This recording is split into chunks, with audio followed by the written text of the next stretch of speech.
the state address, you'll recall I asked for a streamlining effort. Focusing on Governor Gary Herbert has a strong lead over Republican challenger Jonathan Johnson. A new Utah policy poll finds 58% of general voters plan to vote for the governor, compared to Johnson's 20%.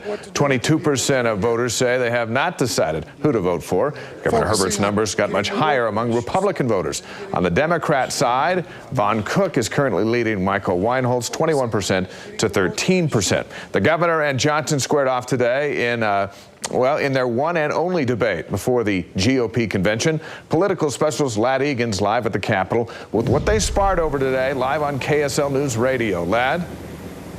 Hi there. Jonathan Johnson and Governor Gary Herbert went back and forth, exchanged ideas for about an hour today. This is the first debate we've had in the Republican race for governor. One of the big topics today, should Utah launch a legal battle with the feds to take control of a large portion of Utah's vast wilderness?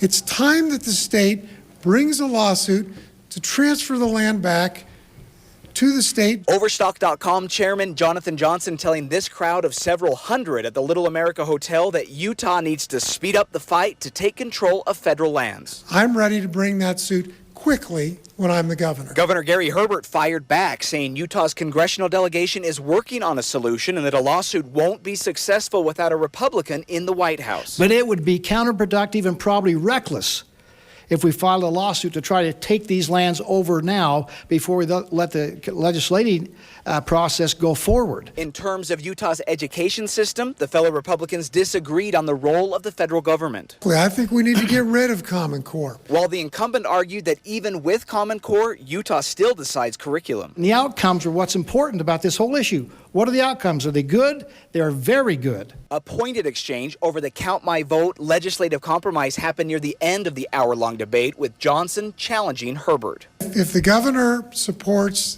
the caucus convention system, I just challenge him to withdraw his signatures and go through the caucus convention system.